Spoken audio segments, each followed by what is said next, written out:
Hello, good morning, everybody. Happy Wednesday. I'm here with another Women Own Wednesday, and I am very excited because today I am going to be talking to the amazing Abi Sea from the Launch Lifeline, all about messaging and why it's so important for our business, why we need to use it in our business, how we get started, loads and loads of different stuff. And I'm really excited today because Abi, I love her whole vibe. I love what she's about. I love her feminism. I love all of that stuff, but also her message is so important as well. Because messaging is something we all need to do. And I know that well as a social media marketer. So hello, everybody that's joining. Hi, Joe. Say hello in the comments. I think Abi has just come in. So if you'd like to request to join me live, I would love to accept and get chatting. But yeah, like I said, we're going to be talking all about messaging. So I don't think there's a single person on here that won't benefit from hearing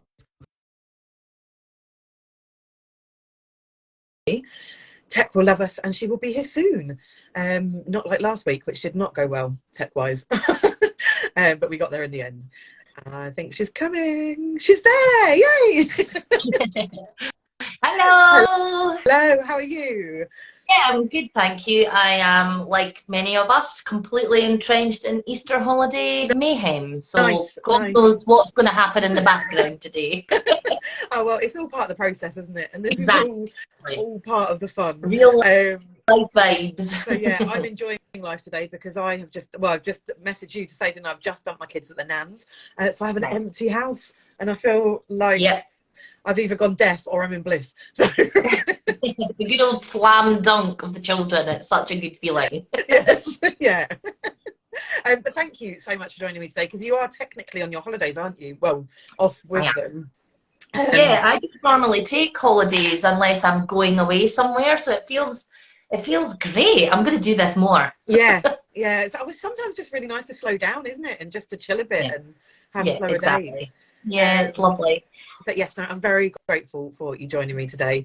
Well, thanks very much for inviting. Well, I was just going to say, I was just explaining very briefly what we were going to have a chat about, but probably badly.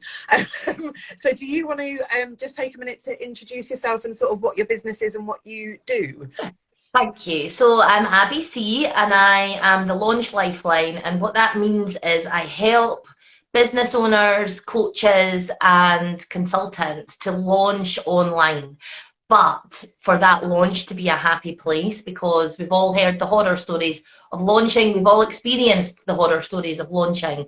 So what I offer is best mate level support so that you can launch online and actually really love that bit of work that you're doing. So yeah, that's what I do. And today we're going to be talking about messaging because if you don't, in a launching context, if you don't sort out your messaging at the very start, then launching can be a really unhappy place. But messaging, as you said when you introduced me, is essential for all business owners, and so that's why we're chatting today. Yeah, that's brilliant. And to put it in really basic terms, because I presume everybody knows what a launch is, but sometimes we use these words, don't we? And we like not everybody calls it that. So like I guess a launch is just when you're, well, do you want to explain what like a launch is to you? And one of the other things that I've heard you talk about when I came to Adventures in Marketing in February is, and I loved it, is that business owners are always in some kind of launch, whether we know it or not.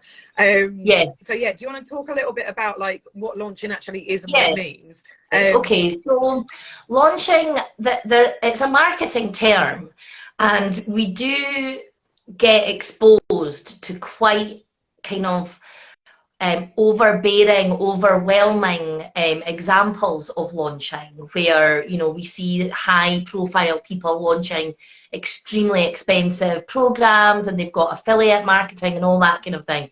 That is one version of launching, but you can also launch your next, you know, your email list or your freebie that you want people to download or access, or you can launch a 10% discount in your online store. You can actually launch anything. It's an idea that you have that you want to get into the online space for people to take action. It doesn't just have to be about people buying something from you. You know, you can launch a blog post. focused. So what I love about launching and hate about launching is that it can be such a small thing and it can be your own choice of what you launch, but it comes with so much baggage and high energy and like a bit of a bad reputation because we've all been the victim of this big, overwhelming launch process, which most of us, if we're heart centered in any way, which I'm sure all of your audience are, then that doesn't gel with us. So that's what launching means to me. And the hardest part of my job is getting that kind of idea out more into the open. And then the second thing, as you said, is that we're all somewhere in the launch process. So, you know, if someone's watching who is literally just starting out, you're probably loading your website up with products if you're a physical store or a product-based business, or you're trying to get someone to book your services or buy something from you online. So right now you're in the launch process where you're trying to build up your audience and trying to build up your reputation. That is part of the launch process, just as important, if not, in fact, way more important than when you're further down the line and you're in the more sales focused phase of launching, because you need the people. So if you start off accepting that you're in the launch process and just taking it bit by bit, growing your audience and connecting with people like me and you, Becky, we might never work together, but we still need each other because we want our work lives to be fun. We want to know good people who kind of inspire us and make us laugh. Like every voicemail you've sent me has made me laugh. That's just as important to me as if we didn't have this relationship and I was thinking, oh, it should be great for a client or, that kind of thing. So it's essential to just bring good people along for the ride. Yeah. And I love that because I think that, like you said, like it's a marketing term, and I had a background in marketing, and do social media marketing now. So kind of starting my own business, I guess that was made like a little bit easier because I knew some of those terms. But there's so many, especially like with my audience, so many businesses that have never heard of these terms, and they hear these big, like big names on Instagram, or these people with like tens of thousands of followers saying all of this stuff. And it's like, I don't even know what that word, I can't ask what that word means because that's ridiculous. And so I love that, like you said, like you just break it down so simply. And actually, I love the mindset. Like I really took that from Adventures in Marketing of actually we're always launching, especially if you do kind of what we do or you have a service-based business, because you're kind of constantly launching yourself and your personality and like who you are. Like I know that, and it's something I've had to work hard to get comfortable with, and I'm probably not fully there, but that some people will absolutely love me. And, like you said, like I'll make them laugh or whatever. Some people will be like, oh my God, who is that idiot? Like that's like, and I won't be their person. Yeah. Because you are constantly, and that's really vulnerable, isn't it? To launch yourself, basically. Definitely. So, I saw this quote, and I'm pretty sure I'm going to quote her because I think if you see a quote or something that's inspired you, it's really important to say where you found it. And I think it was Catherine Asta who said, she quoted someone else saying, I am happy to be seen trying. Yeah. And I just thought, oh my God, I love that, because what have you got? Why would you ever be ashamed to just be out there trying your hardest and letting other people see that you're trying your hardest? So that's just totally blown me out of the water, that phrase. I love it. I'm going to use it everywhere now. Yeah, and I love that. And I love that you pick up those things, they sort of become your mantra a little bit, don't they? I had a thing, and I can't remember who said it to credit it to them, but a couple of years ago in business I was talking about in fact it might have even been something I was launching, but I was really scared of failing basically, and I was talking about being scared of failing with it, and they turned around and asked me, God, I can't remember who it was, it's going to annoy me, but they turned around and said to me, are you scared of failing, or are you scared of other people seeing you fail? And I was like, what? They're like, and I was like, what do you mean? And they were like, well, are you actually scared of failing, or are you scared of other people seeing you fail? And I was like, oh my God, when it just hits you, I was like, yeah, actually, like I'm putting all this weight on what other people think and what other people will perceive it as. And I suppose that's a bit like launches. And again, you spoke about this at Adventures in Marketing, of like the biggest fear that puts us off is what other people are going to think about it, or if we don't sell out, or if we don't do all of this big stuff. But actually, by not even trying, like you failed already, haven't you? Exactly. Yeah, and that knowing that you are not doing the thing that you really want to do, being your own advocate and being your own like kind of blocked for doing the work that you want to do, that is heavy going, you know? Yeah, If you're dragging that kind of mindset around with you, and I don't know if Teresa's still on, but I know that you know, she's all about this, but that heavy mindset yeah, is so much harder on a daily basis, an hourly basis to cope with than actually just trying a couple of little things each day to move yourself a little bit yeah. further forward. Yeah, 100%. And obviously, like you said, oh yeah, Teresa is still here. And she, once I had, it was just before I came into Teresa's world actually that I was asked that question. And obviously have since done an enormous amount of work on my mindset and stuff like Yeah. that with Teresa. And yeah, like you said, like, and then you just get to show up a bit unapologetically, don't you? And then that makes everything in the sort of launch process easier. I was just, oh, and Teresa said wise words, Abby. So Inspired by a wise woman. yeah. Jo has said she bought a copy of Jeff Walker's product launch formula 10 years ago when it was actually CD-ROMs and a booklet. She's never managed to get through it all much less use it as it's so overwhelming. And I think that's what I love about your approach and your stuff is actually it doesn't have to be, and I do this with social media, so but you do it with launching and messaging. Yeah. It's like it doesn't have to be overwhelming. But you've just got to be able to understand sort of the basics of it to get it.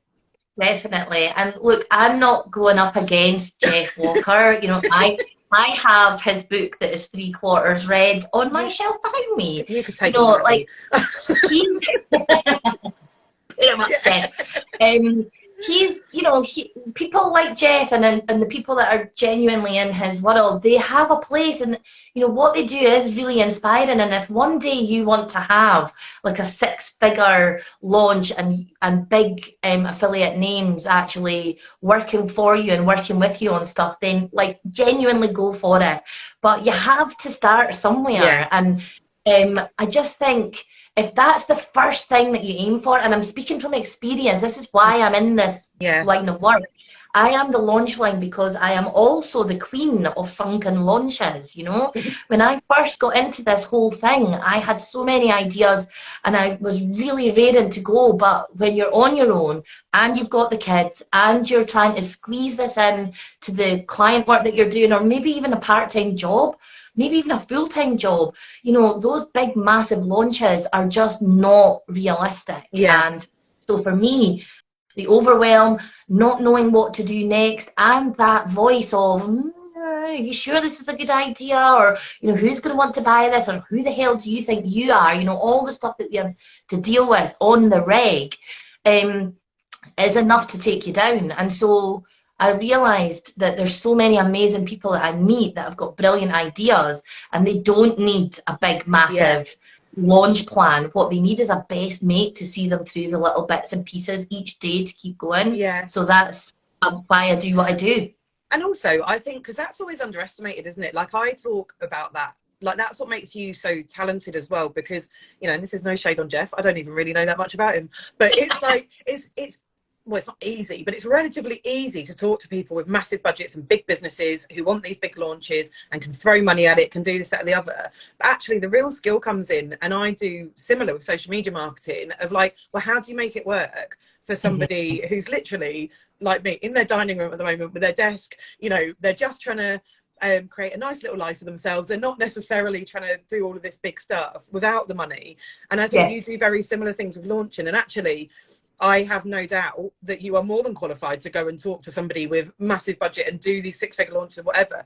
But to be able to also do that with the small businesses who are literally just trying to get their head around what half the words mean is a different skill in itself, isn't it? Totally. Yeah, definitely. And actually, you know, I just think, why wouldn't we look after people that are like us, you know? I mean, I understand the lure of the 6-figure budgets and all the rest of it, but I just think 6-figure anything comes with 6-figure problems, and I am not equipped to deal with six-figure stress, yeah, six-figure decision making, six-figure, time and yeah, budgets and all the rest of it. I'm quite happy.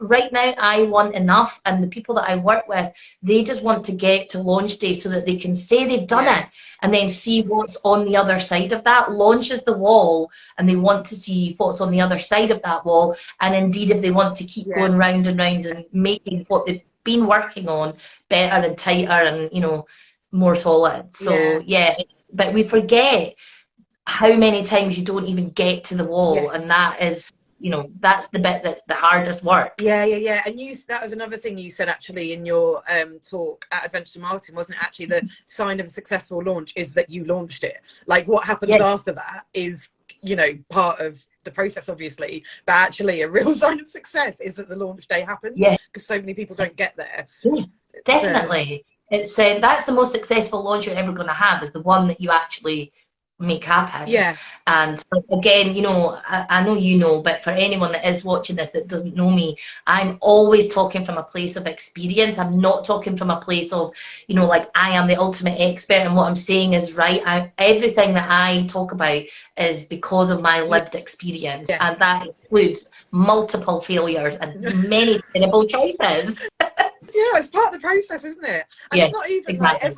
like every failure is the next step to success, isn't it? Because you learn Exactly, something from yeah. it. That's it, exactly. I'm sort of like, okay, I've made 3 terrible choices this week.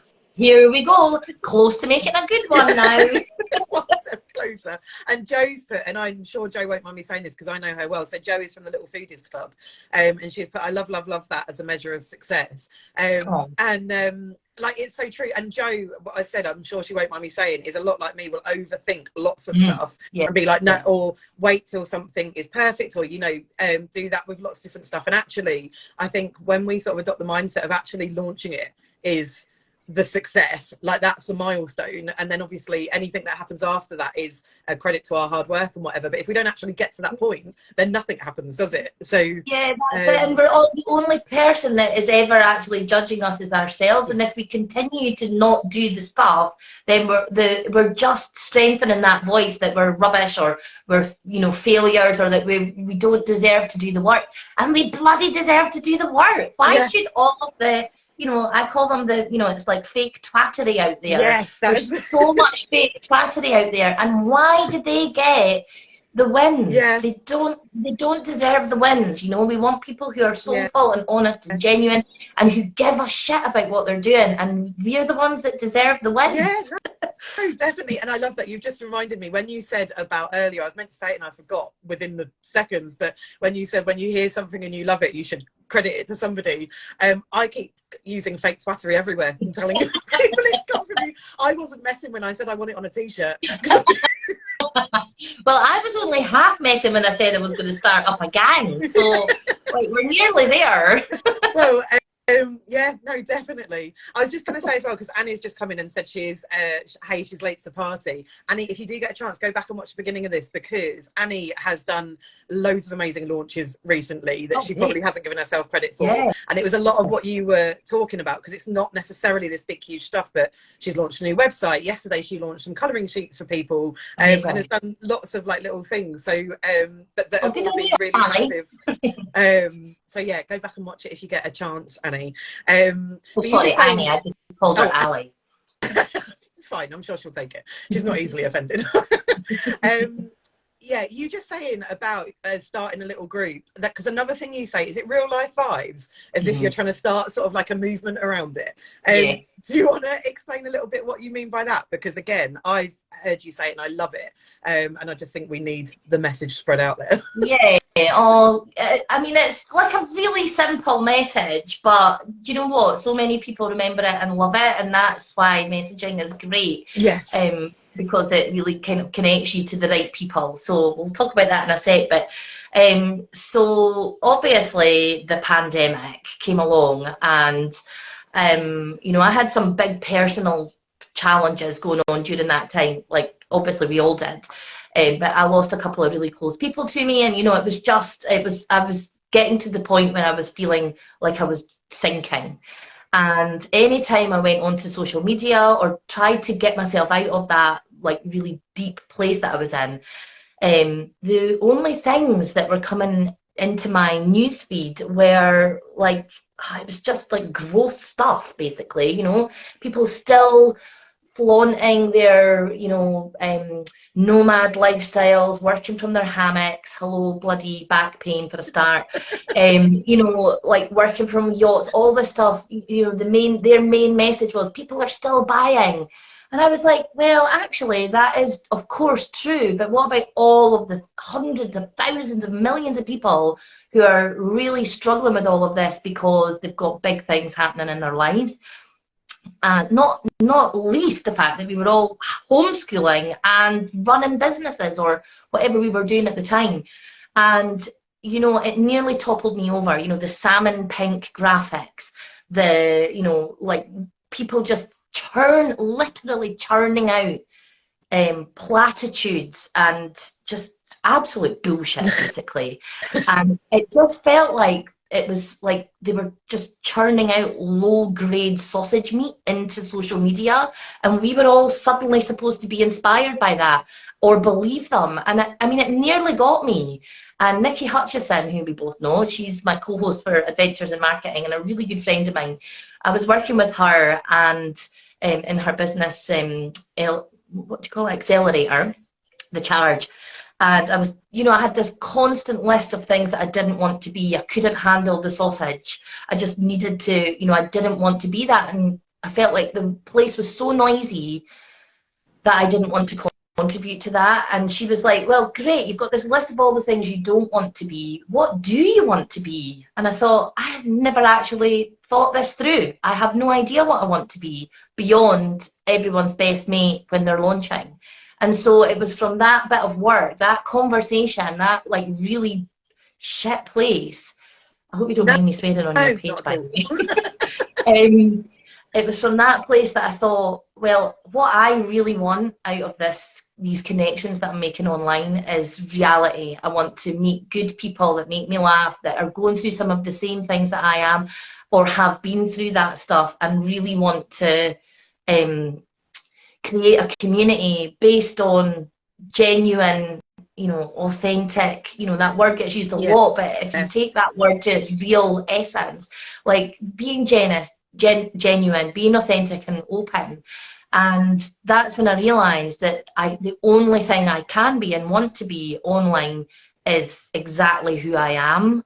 And so, you know, all the good vibes only, I mean, that's great for a Saturday afternoon when you're, you know, in your garden and you're about to have a barbecue and you want everyone to have a good time. But what about when, you know, on Monday you were at someone's funeral and on Thursday you've got to try and, you know, bring in some new clients?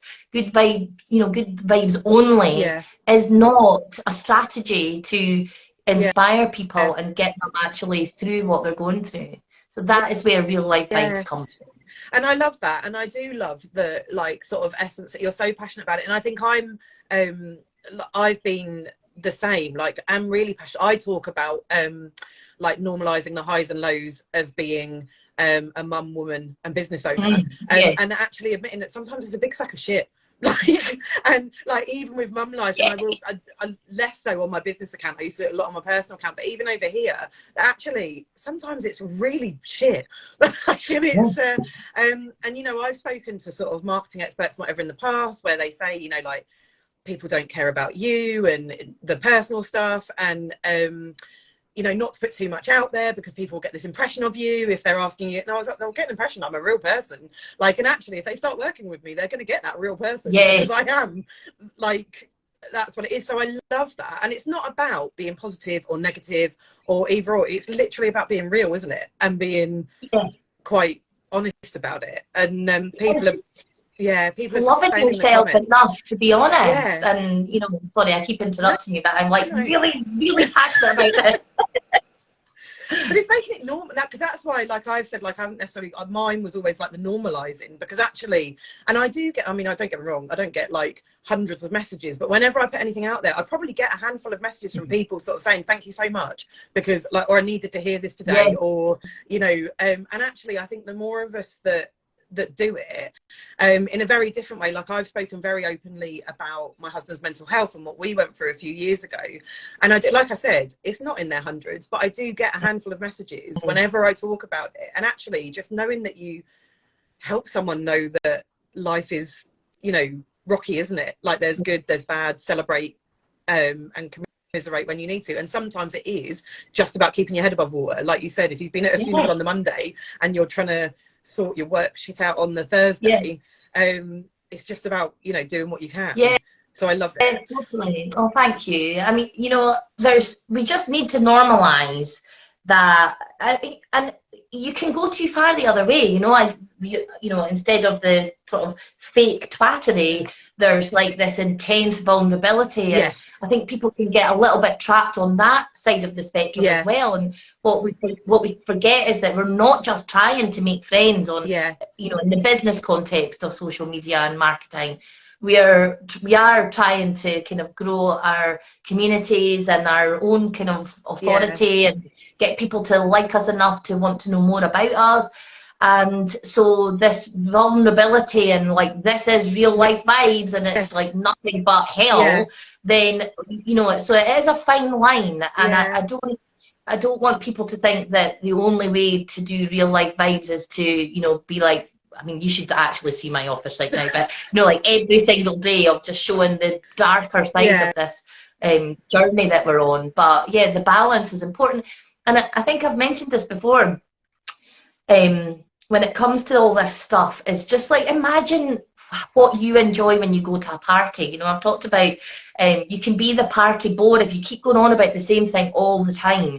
You know, you want to make your way through the party. You want someone to tell you a funny story. You want someone to tell you something you didn't know but is going to change your life in a small way or a big way. You want someone who's wearing something amazing. You know, you want all of that. Plus you want someone dishing out really amazing drinks. And the tunes have to be great. That is the, you know, essence of a party. So when you're creating your you know, online presence, just think about what kind of a party person you're being, because we've all been trapped by the party war, and we've all been trapped by or kidnapped by the absolute crazy wild rocket.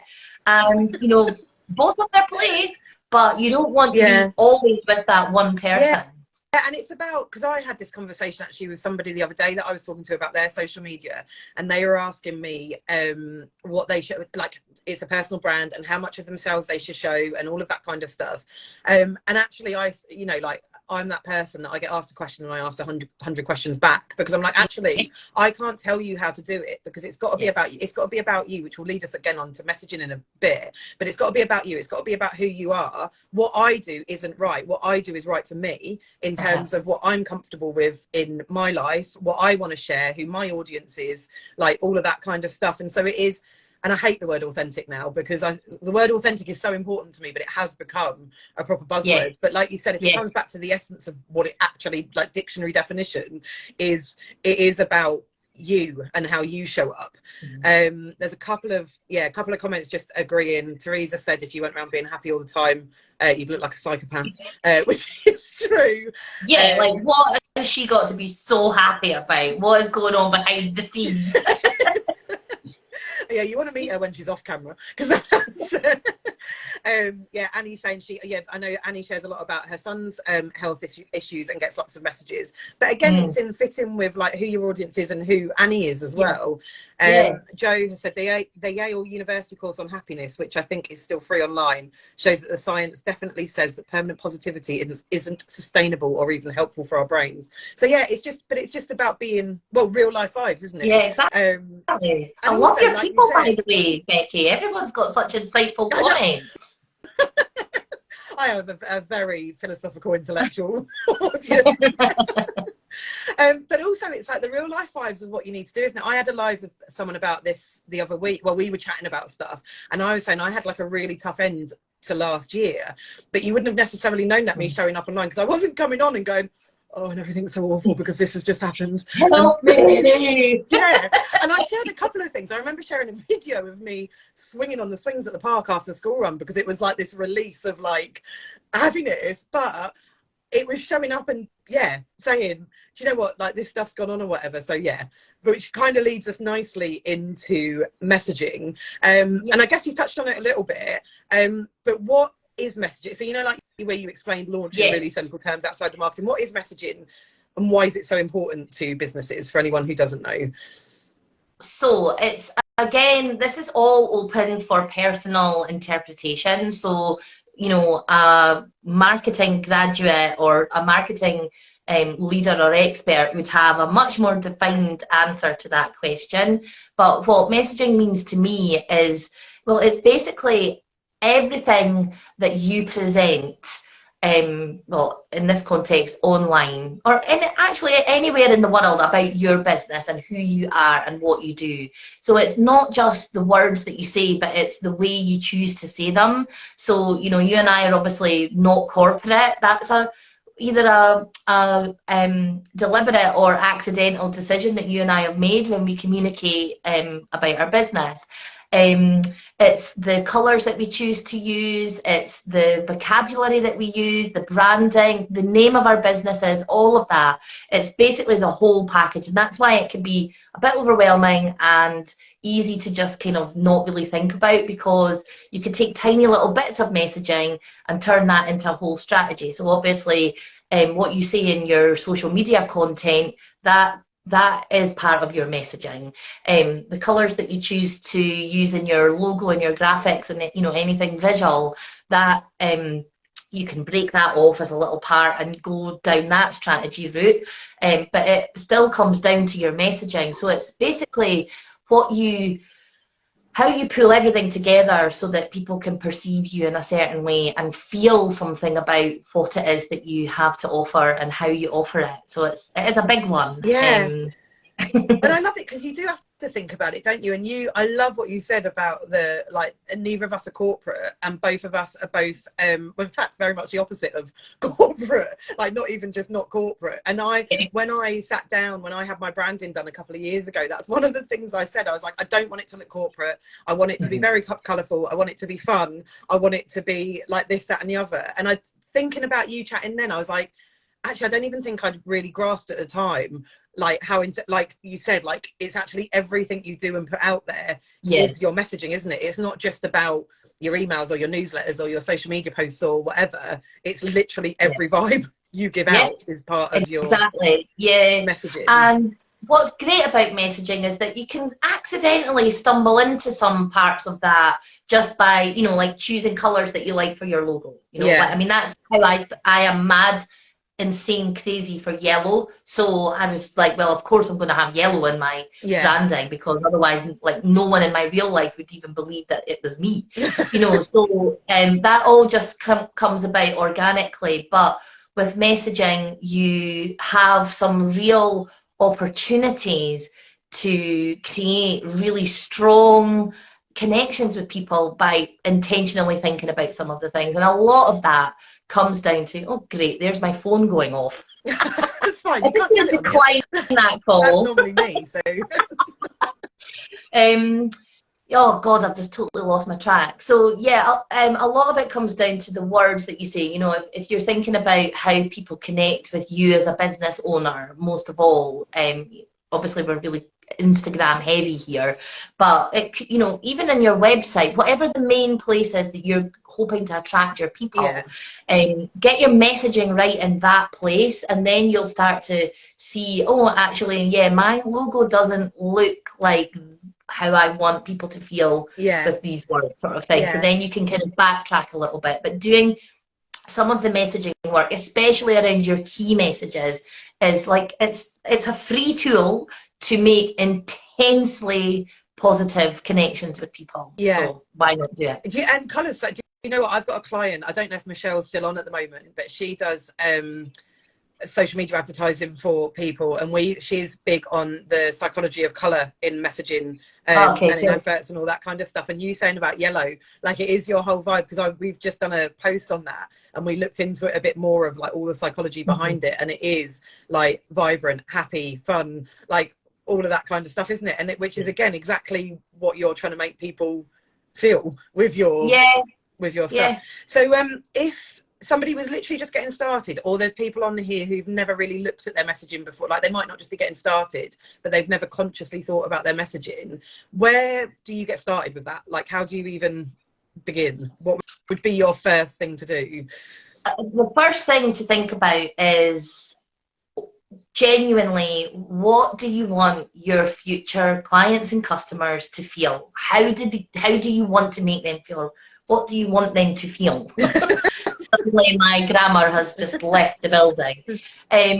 Because if you are a more corporate kind of business orientated, strategic person, you're going to be selling into corporate, or you're in that world, the more sort of serious beard strokey world, then you're going to want your people to feel a certain way when they access your website or see your social media posts.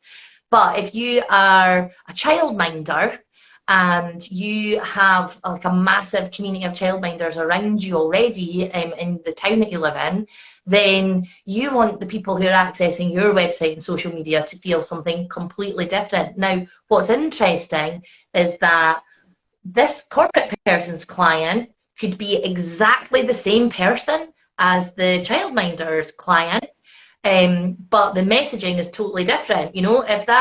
If you're selling into corporates and you want, I don't know, let's just say for example you're an accountant and you want to have huge clients. I don't know this world, I don't know why I've chosen this example, but you want to have like big budget clients who are, global financial people, then you're going to want them to know that you know your shit about accountancy, and that you're really rigid and that you're really strict with guidelines and you do this, that and the next thing. But you don't want that same client who's really looking for a childminder in the town that she lives in to think that you're just like a ball busting like stickler. You want some fun, and you want some play, and you want some nurturing and heart stuff. But it's the same person, so that's the way that messaging works. Yeah, I love that. And you have a framework, don't you? That Yes, thank you for asking about my framework, because I forget to talk about it all the time. Yeah, it's called the Blitz framework, and I love the word blitz. Basically, it's like the 5 key areas of your messaging that really helps you make sure that you've created key messages that touch all of the important sort of psychological elements that as consumers we need to feel in order to kind of go on that journey from just discovering someone to actually parting cash with them and booking them for for something. So it looks at is it an acronym? No, an acrostic? What the hell is it? That poem, like the poem style where you take a letter from a word. I think it's a acrostic, actually. I'm supposed to be a copywriter here as well. I think it's a acrostic. Yeah. So it goes down the Blitz framework. So for B, it's building empathy. For L, we're lifting with hope. For I, we're inspiring people to change or to take action. T is all about the truth and facts of you as the as the guide. And Z is all about zapping fears and creating kind of reassurance. I love that. So when you apply that framework, you know that you're actually hitting all of the spots that your future clients really need, because it all comes down to emotion.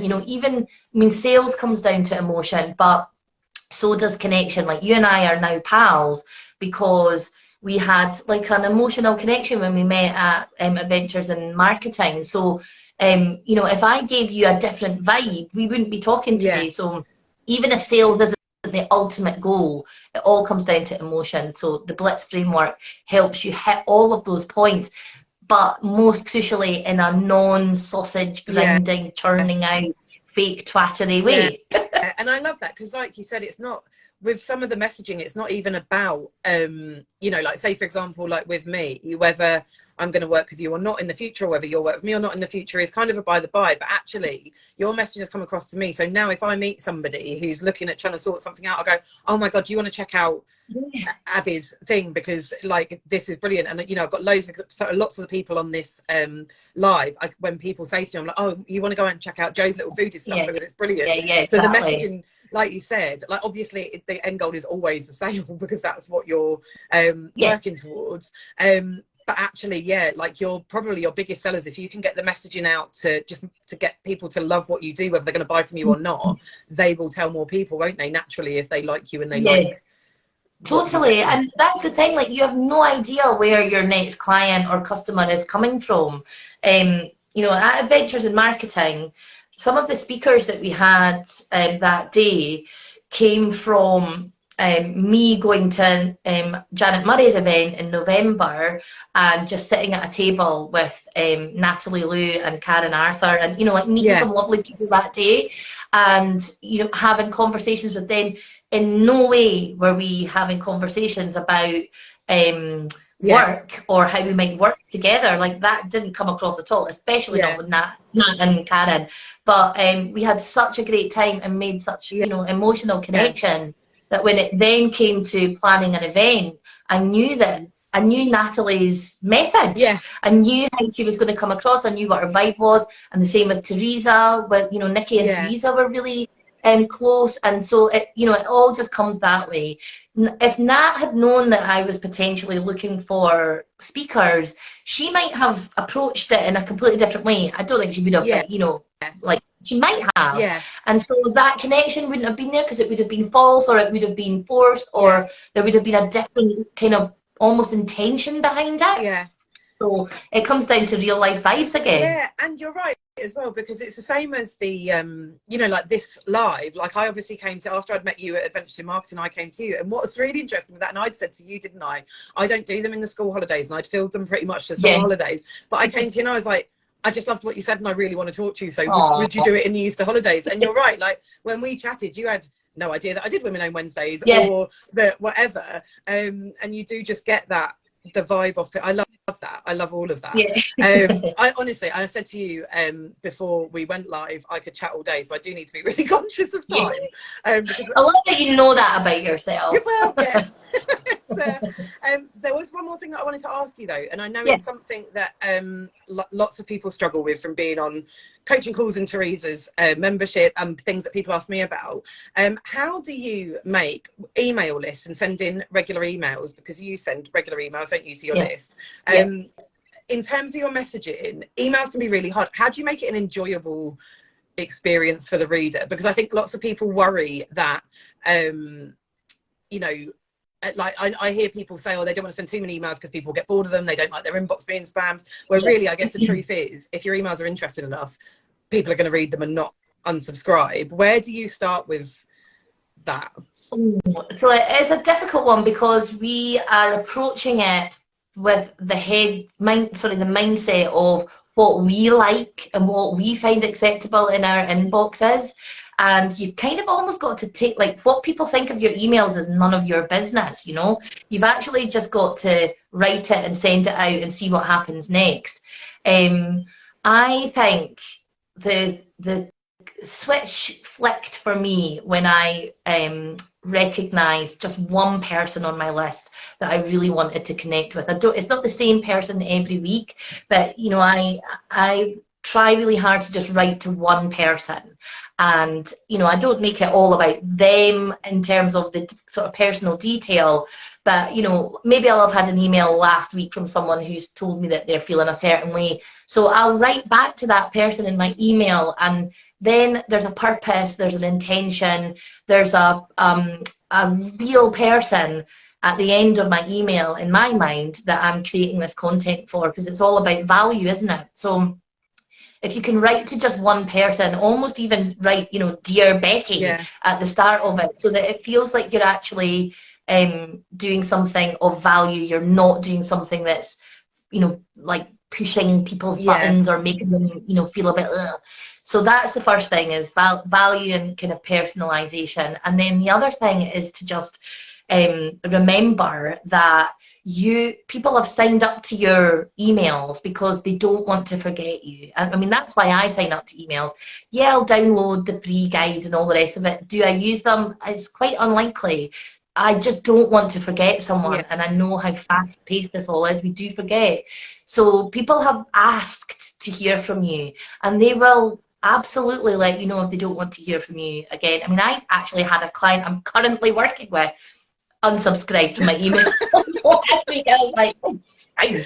But you know, it's up to, once you write it, you've got, kind of just got to get on with the next thing. So keep it personal, keep it valuable, and if it feels too overwhelming to make it valuable for everyone on your list, make it to one person Yeah. on your list. Choose something that you really enjoy writing about or want to talk about, or you know, like a quote that you've heard, you know, like that one that we talked about earlier about, you know, I'm happy to be seen trying. What that what you take from that quote can be turned into an email post of Yeah. inspiration, or you know, anything like that. So just don't do it because you have to. You have to do it because you want to. Yeah. And if you can make that mindset switch, then Yeah. you've Yeah. won. And I love that, because the writing to one person, chances are, we, like, you know, when you get in groups of people or coaching sessions or whatever, you know, more than one person is feeling that way. So you're not just writing to one Yeah. person, but that's a really lovely way of personalizing it and making it less sort of generic.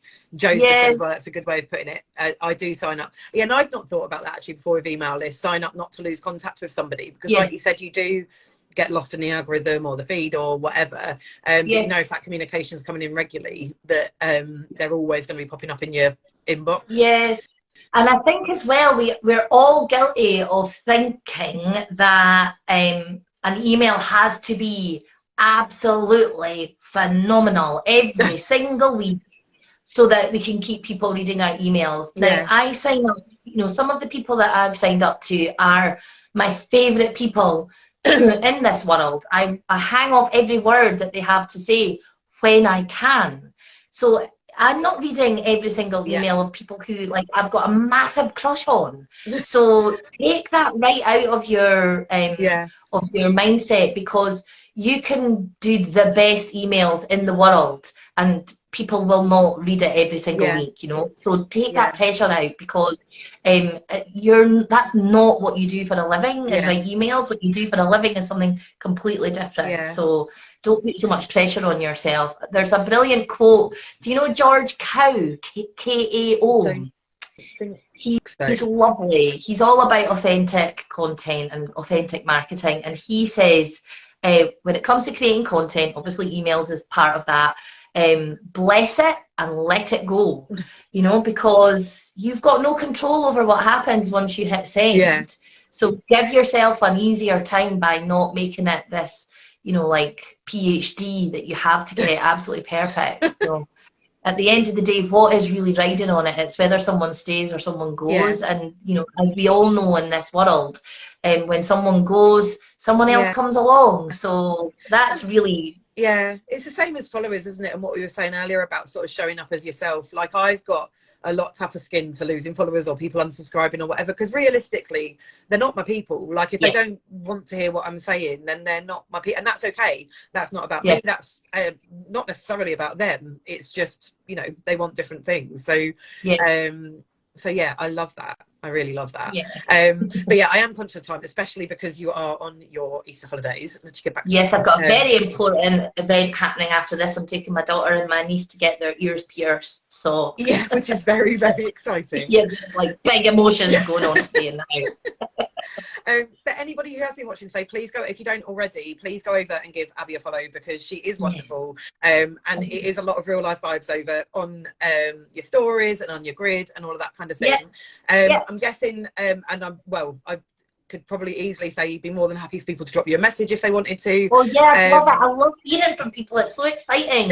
You know, when people take it just that tiny little bit further and just say, you know, hi, I saw this, or you know, or commenting on your post or whatever. If someone's prepared to put a tiny little bit of extra in, it just feels so good. Like we all forget that we've got so much power to make someone else feel bloody amazing. Yes, I love that. So now go over and drop her a message. Make her feel amazing. You have all of, I mean, you can obviously check out her profile and see, but one thing I did want to ask you about, because I was chatting to you about it the other day, you are in the middle of a launch of one of your products, aren't you? Do you want to say a little bit about what that is and what that involves? Yeah, definitely. Thank you. So starting on the 24th of this month, I'm running a 2-week blitz to help business owners tackle this messaging piece once and for all. So I'm trying to do it over a kind of quick, fun, simple container, so that it's not a big, boring, overwhelming course or project. You can do it on the hoof, basically, to just help you create your key messaging, which in turn will help you feel so much more confident about the real life vibes, being you online and making these connections. So I'm going to do 2 trainings which you can turn up live to or watch later on. There'll be 2 Q&As sort of strategically placed throughout the fortnight, and then I'm going to do daily prompts and kind of check-ins, just so that each day everyone who takes part can work on a certain part of the Blitz framework with their key messaging. And the idea is that by the end of the 2 weeks, you will have all of the key messaging that you need for whatever it is that you're launching now or planning to launch next. So I've got someone who's she is a jewellery designer, and she's going to be bringing out a whole new range of jewellery. So she wants to nudge her messaging slightly for that. But then there's other people who have digital products, or they're coaches and they've got a new service. It's all about just figuring out what you want to say about that thing, but also what you want people to feel about that, so that they take the next step with you. Yeah. Yeah. Yeah, and I love that. And you've done it, because I loved your email on this the other day, actually. You've done it at a really affordable price, haven't you? Because you want lots of people to do it, to help people. Yeah, well, I think it's really important to just sometimes have things that people can afford, so that it's an easy yes. We've all been there where you're like, oh my God, this could be the thing that really helps me right now, but it's how much? And then you've got to make a judgment on what you have to do without, so that you can do this thing. And like right now, we just need it. We need life to be easier, don't we? So 100%. And I wanted to say that because I know a lot of my audience, like similar to me, like a lot of my audience will be in that boat. So if you are like listening and thinking, yeah, that sounds good, but you then go to the page and it's like hundreds and hundreds of pounds, it's not that kind of. No, it's like £120 at the moment, and then it goes up to £200 when I get back from holiday. I'm going to whack the price up to £200. So it's 120 at the moment. And that's, you can just. I'm going to do it. I don't really enjoy Facebook as much as I used to. I know a lot of people feel the same way, but it's great for Facebook groups, so I'm going to do it in there, really informal. I'll pop in once a day with that day's prompt, and then people can try it out. They can post it in the group if they want me to comment on it, or want me to ask questions to help them tighten it up. Or they could just use it somewhere in the online space and tag me in it, so that I can celebrate what they're doing. So the idea is that, this is done after 2 weeks. It's done. Yeah. You've got everything you need. You don't need to work on it again, but you can always come back to it whenever you want to. And I love that. And I assume it will be link in bio, won't it, to go and find out. Link in bio. Yeah, but if you want to send me a DM, anyone, honestly, let's just have a chat about it, because again, I might not have conveyed how important and how powerful messaging can actually be. So if you've got any questions, just fire them over.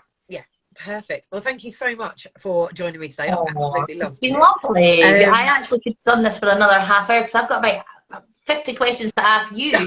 Honestly, this is what I'm like every time, and it's just, I think that, I don't know if you saw, but on International Women's Day I went live all day, and I think that everyone was like, oh my God, are you nuts? I was like, no, I'm literally in my element. How do I monetize this? Yeah, exactly. If I could make money off of that would be amazing. But no, this is all just about the love. yeah, exactly. Can we just double check we've not missed any questions or comments? Because I love your people. They're just like so engaged. Yeah, of course. I think I picked most of them up. Joe, Teresa's, we look like a psychopath. Annie was saying, actually, this was a comment I meant to pick up on, and we started talking about something else, but Annie said earlier, when I said about she's done a few launches recently of different things, mindfulness this week, and I've just wanted to cry today. Haha, I will go back. Definitely the right place to be. Because I think that was in the real life thing. I think that's important as well, isn't it? I laugh about being a business owner where you have a really good day and you're absolutely buzzing. In fact, actually, International Women's Day was a really good example of that. I had the live and it was amazing. I was literally on top of the world. I can't remember what happened the following day, but I was like, oh my God, this is all awful. I can't do this anymore. I need a job. And it's just Yeah. that proper, it's not even the hour by hour sometimes in my day. I'm like, this is great. This is terrible. Absolutely. Totally. Completely relate. Actually, just, this might be something that your community finds useful as well, but on a Monday, I run a free co-working session. It's a 90 minutes, just 90 minutes in the afternoon. And I just ask people to bring along one task that they want to do for their next launch. And then we do two 40-minute blocks of working to just get that done. And it's just great because even if you don't do anything else on your, whatever it is you're launching next, if you don't do anything else that week, at least you've done two tasks on the Monday, and that you'll probably do two tasks the following Monday. So, if that's something that your community would like to know more about, just get in touch with me, and I'll share the link with you as well, Becky, because do, and I'll put it into my stories really for nice. you. Because I was just going to say, how would you join it? I might come join you for that. That sounds really good. I mean, I don't know if this is right, and I'm really sorry for anyone who's putting all of their work and heart and soul into creating lead magnets, but for me personally, lead magnets don't work. Like, I can't figure out what the ultimate lead magnet would be for someone to want to join my mailing list. So again, that's just honest life for me.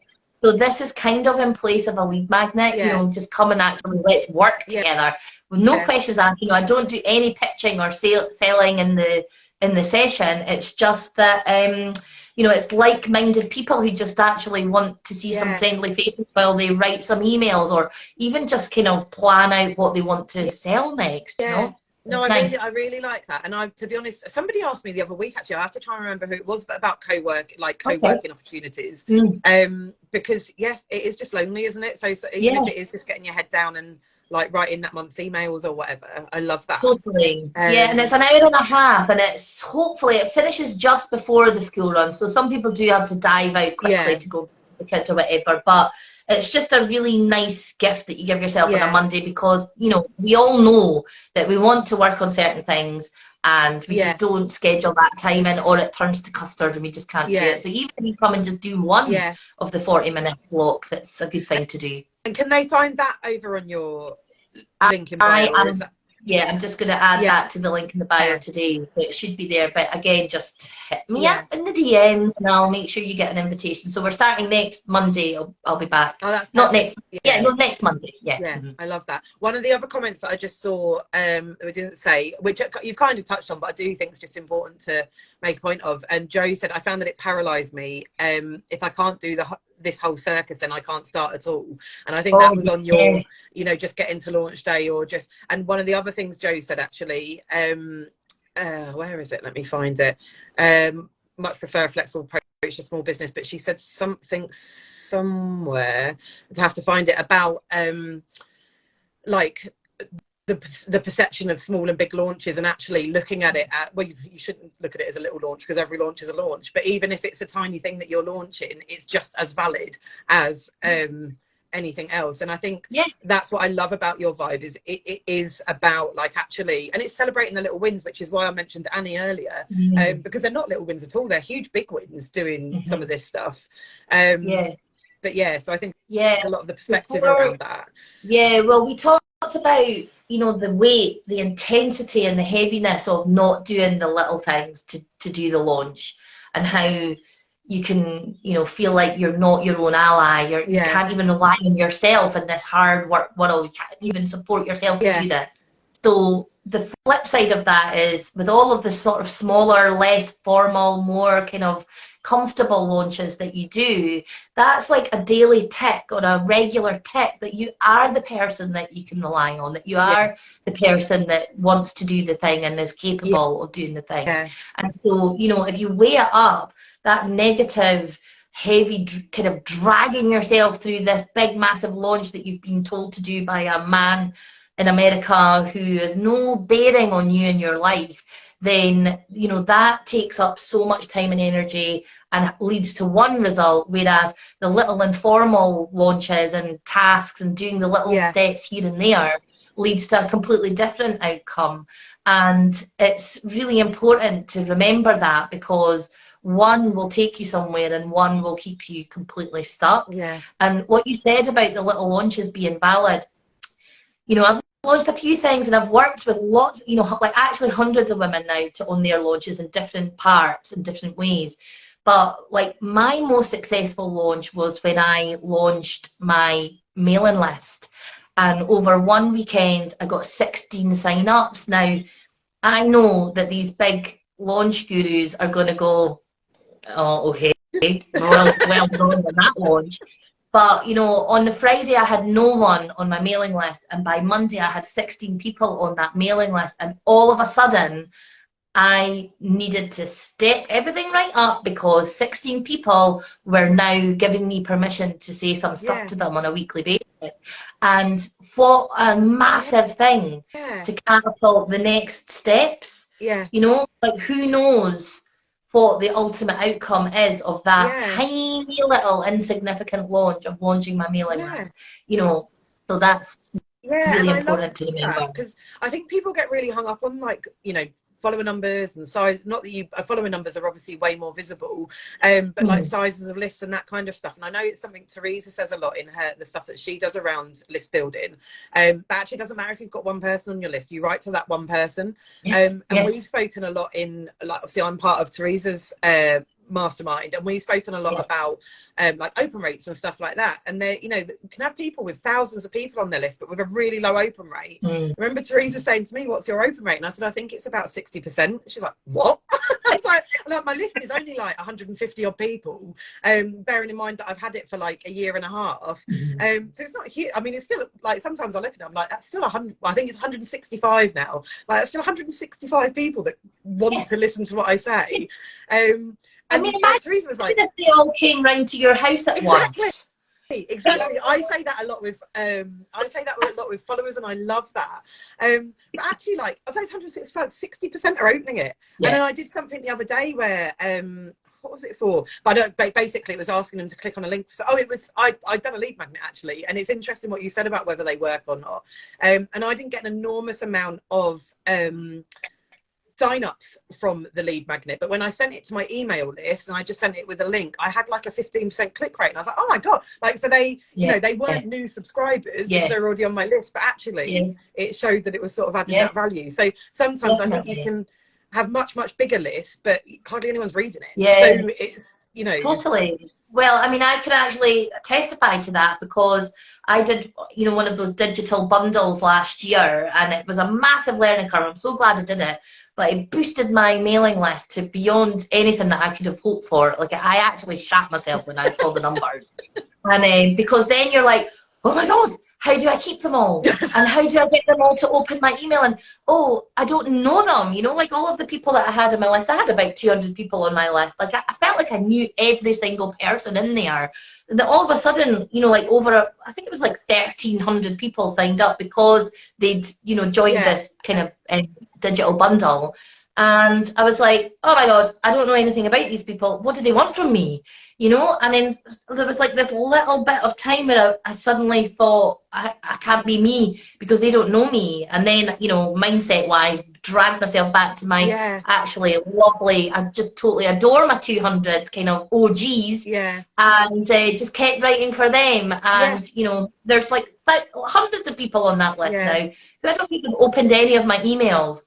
But still got my nice gang who reply to me, tell me funny things, give me book recommendations, enter my wee prize draws. You know, they're great. So it doesn't really matter. Yeah, and it comes back to your point earlier, doesn't it? That however many people are on that list, you're right into your originals and to those people. I love that, because I do once a quarter I do a giveaway, and I started it because I've been at capacity for a year. I was really grateful to have been at capacity for a year, and I wanted to give something back, and it was genuinely just that I wanted to say thank you for supporting me, thank you for making this life possible, being on my email list. I will give something away once a quarter, and obviously, you know, in the process it might build my email list as well.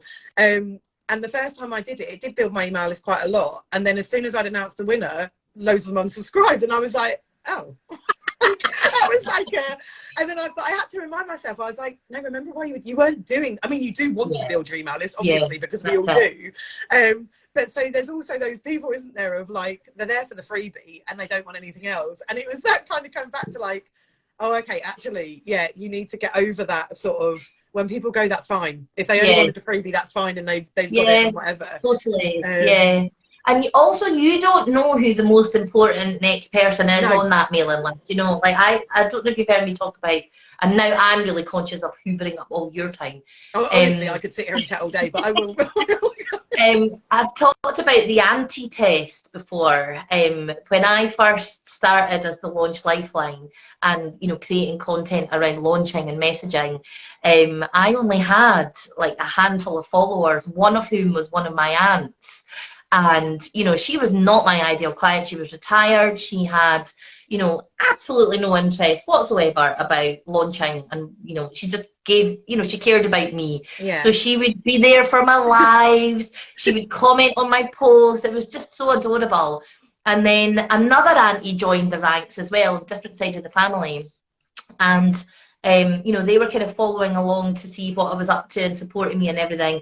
And I have had business through both of those aunts, because they've watched enough of my stuff and they've got a vague idea of what it is that I do, that when they've been speaking to someone who needs something similar, they've gone, I think that's what my niece does actually. And then, like, you know, like, what? Yeah, I love so that. if your messaging is clear enough for your auntie to understand, then, you know, actually they were the most important next people on my, you know, in my community. So you have no control over that. Really but love actually, that, you do have control over that, because it comes down to your messaging. Like, I'd controlled my messaging so that, I mean, it wasn't the intention that my aunties would find me business, but happy sideline there. But what, like you said, the more people that know what you do, so many people now know someone that's running a small business. Actually, if people know what you do, like we said earlier, it's the power of recommendation as well, isn't it? As much as anything else. And Annie and Donna have both just said they love my emails this morning. Yeah, your email's great. It's really good, Becky. Yeah, it's great. But it was quite nice actually when you answered that question, because I was like, that's kind of, I've definitely taken some stuff from it, but I was like, oh, that's kind of what I do, so I must sort of know what I'm doing. But again, I know that my emails, I know that lots of my messaging, some people will absolutely love, some people really won't. I know sat here in a Smash a Patriarchy jumper is going to turn some people straight off, and I'm happy for them to go. But that's, yeah, we don't. The fake twats and the assholes can just, you know, there'll be someone perfect for them, and it's not us. Yes. And we're all right with that. So I think that's quite a nice place to wrap up. Absolutely. But seriously, Abby, thank you so much. I really enjoyed chatting to you. I think I will have to get you back on at some point, just because to talk about something completely different. Oh, thanks. It's been amazing. And thanks to everyone that's watched. I can't believe what a lovely, engaged wee gang you've got, Beck. Well, I can believe it, because you're so lovely. You're going to attract good people to you. But it's been really lovely chatting to you and getting to know. And I hope they all come over and give you a follow as well, because that'd be so nice. If they like my stuff, they'll definitely like your stuff. So it's all good. Have a lovely Easter holiday. What's that? Sorry. Enjoy the rest of your Easter holiday. And you, and good luck for the piercings. I promise that we'll go for some food afterwards, so hopefully that'll be enough to get them through the process. Fantastic. Thank you so much, Abby, and I will speak to you soon. Yeah, take care. Bye.